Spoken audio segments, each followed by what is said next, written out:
Good morning, students. Hope you all are fit and fine at your home. First of all, we will take pledge. I, Rajandeep Kaur, commit to be vigilant and bear in mind at all times the risk to myself and my colleagues from COVID-19.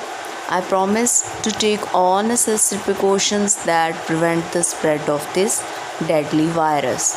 I promise to follow and encourage others to follow the key COVID appropriate behaviors. To always wear a mask or face cover, especially when in public places. To maintain a minimum distance of 6 feet from others. To wash my hands frequently and thoroughly with soap and water. Together we will win this fight against COVID-19. प्रिय विद्यार्थियों, आज हम पहला अध्याय बात अठन्नी की revision करेंगे। इसके क्वेश्चन आंसर्स पढ़ते हैं। पहला गद्यांश है, अगर कोई तुम्हें ज़्यादा दे तो अवश्य चले जाओ, मैं तनख्वाह नहीं बढ़ाऊंगा। मतलब ये जो वाक्य हैं बाबू जगत सिंह कह रहे हैं, ठीक है। इसके बारे में क्वेश्चंस आंसर आएंगे, वो देख लीजिए। वक्ता कौन है, उसका परिचय दीजिए। उसने यह वाक्य किस संदर्भ में कहा है। वक्ता इंजीनियर बाबू जगत सिंह है। वह पेशे से इंजीनियर है और रिश्वत को खोर भी है। जब रसीला ने मालिक से तनख्वाह बढ़ाने की बात की तो उसने साफ कह दिया कि अगर कोई उसे ज़्यादा पैसे में नौकरी देता है तो वह नौकरी छोड़कर जा सकता है। जब मजबूरी में रसीला ने मतलब उसकी फैमिली मेम्बर बीमार हो गए थे, उसने एडवांस में थोड़ी सैलरी मांगी, तब ये वाक्य उसने बोले थे। यह सुनकर रसीला शांत हो गया, मतलब चुप हो गया बेचारा, क्योंकि वह जानता था कि भले ही ज़्यादा पैसे उसे कहीं मिल जाएं, पर जो इज़्ज़त उसे यहाँ मिलती है वो और कहीं नहीं मिलेगी। उसने बस पॉजिटिव पॉइंट सोच लिया और चुप हो गया। नेक्स्ट क्वेश्चन, श्रोता कौन है, उसने तनख्वाह बढ़ाने की बात क्यों की। उपरोक्त कथन में श्रोता मतलब सुनने वाला रसीला है। उसके गांव में उसके बूढ़े पिता, पत्नी और 3 बच्चे थे। उन सब का भार रसीला के कंधों पर था, मतलब सारी रिस्पॉन्सिबिलिटी रसीला की थी। अपनी सारी तनख्वाह वह घर तो भेज देता था, पर उससे उसके परिवार के गुजारा बड़ा मुश्किल से होता था। इसलिए रसीला ने मालिक से तनख्वाह बढ़ाने की बात की। नेक्स्ट क्वेश्चन, रसीला को रुपयों की आवश्यकता क्यों थी, उसकी सहायता किसने की, उसके संबंध में उसने क्या विचार किया। रसीला के बच्चों की तबीयत खराब थी और गांव भेजने के लिए पैसे नहीं थे। तब रसीला की मदद उसके मित्र रमज़ान ने की। रसीला सोचने लगा कि उसके बाबू की उसने कितनी सेवा की, पर दुख में उन्होंने साथ नहीं दिया। बाबू उसका जो बॉस था, बाबू जगत सिंह। रमज़ान गरीब है लेकिन उसने फिर भी मदद की। भगवान उसका सदा भला करे, ठीक है। नेक्स्ट गद्यांश देखिए, बाबू साहब की मैंने इतनी सेवा की पर दुख में उन्होंने मेरा साथ नहीं दिया।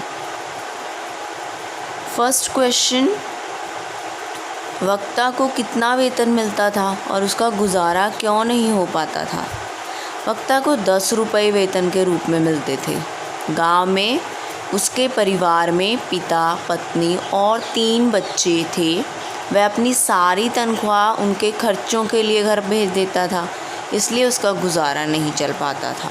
नेक्स्ट, वक्ता की परेशानी को किसने और किस प्रकार हल किया, इससे उसके चरित्र की किस विशेषता का पता चलता है। रसीला की परेशानी देख उसकी मदद उसके मित्र रमज़ान ने कुछ पैसे देकर की।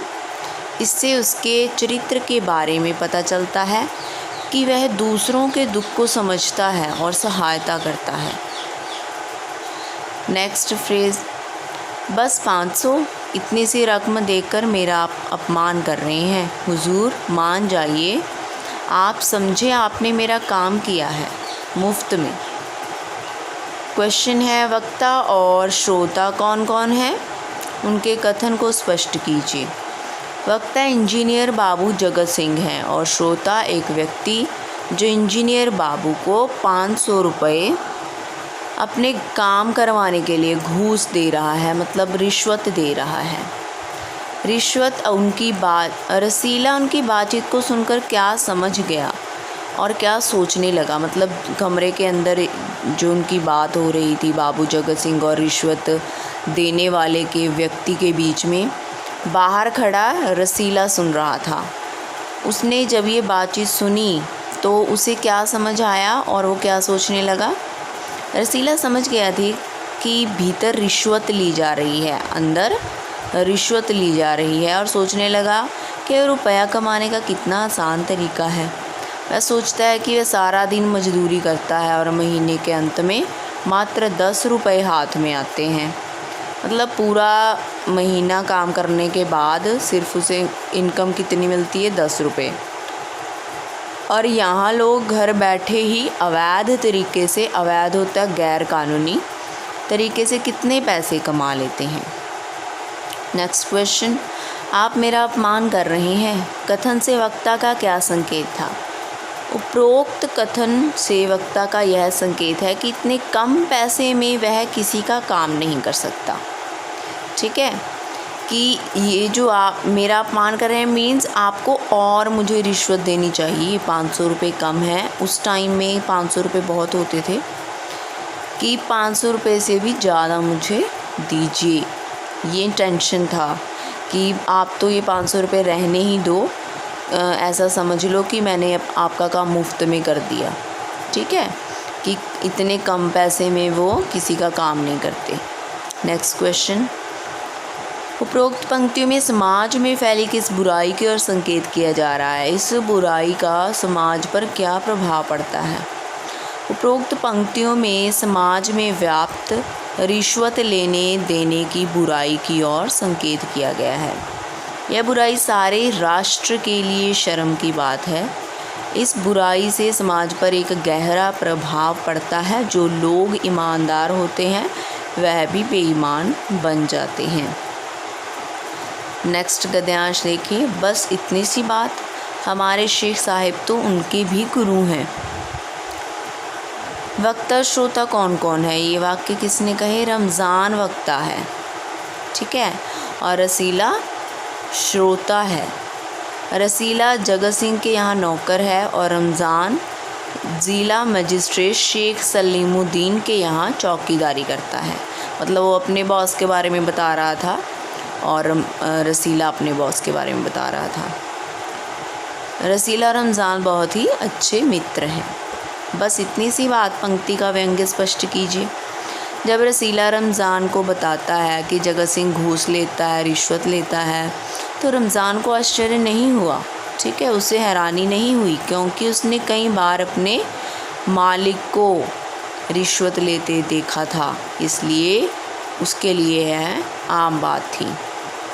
फैसला सुनकर रमज़ान की आंखों में खून उतर आया।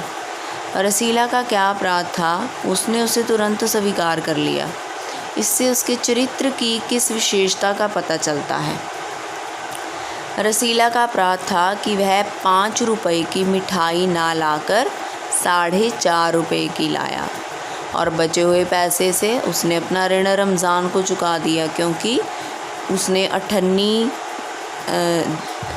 पेंडिंग थी उसकी रमज़ान से। जब उसने उधार लिया था तो उसकी 98 पेंडिंग थी चुकाने के लिए, उसने 50 पैसे रमज़ान को दे दिए थे।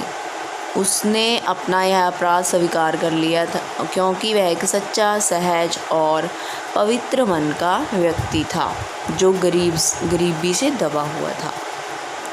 फैसला सुनकर रमज़ान क्या सोचने लगा। फैसला सुनकर रमज़ान सोचने लगा कि यह दुनिया न्याय नगरी नहीं, अंधेर नगरी है। छोटी सी चोरी पकड़ी गई तो अपराध हो गया, और जो असली अपराधी खुले हाथों से धन बटोरते हैं, रिश्वत लेते हैं, उन्हें कोई नहीं पकड़ता। बात अठन्नी की कहानी द्वारा लेखक ने क्या संदेश दिया है?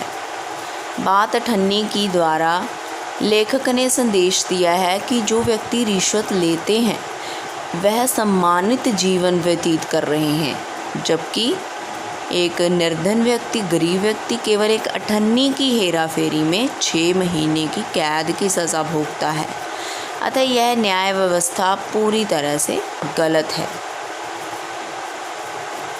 होप यू हैव अंडरस्टूड बेटा। Take care, bye bye.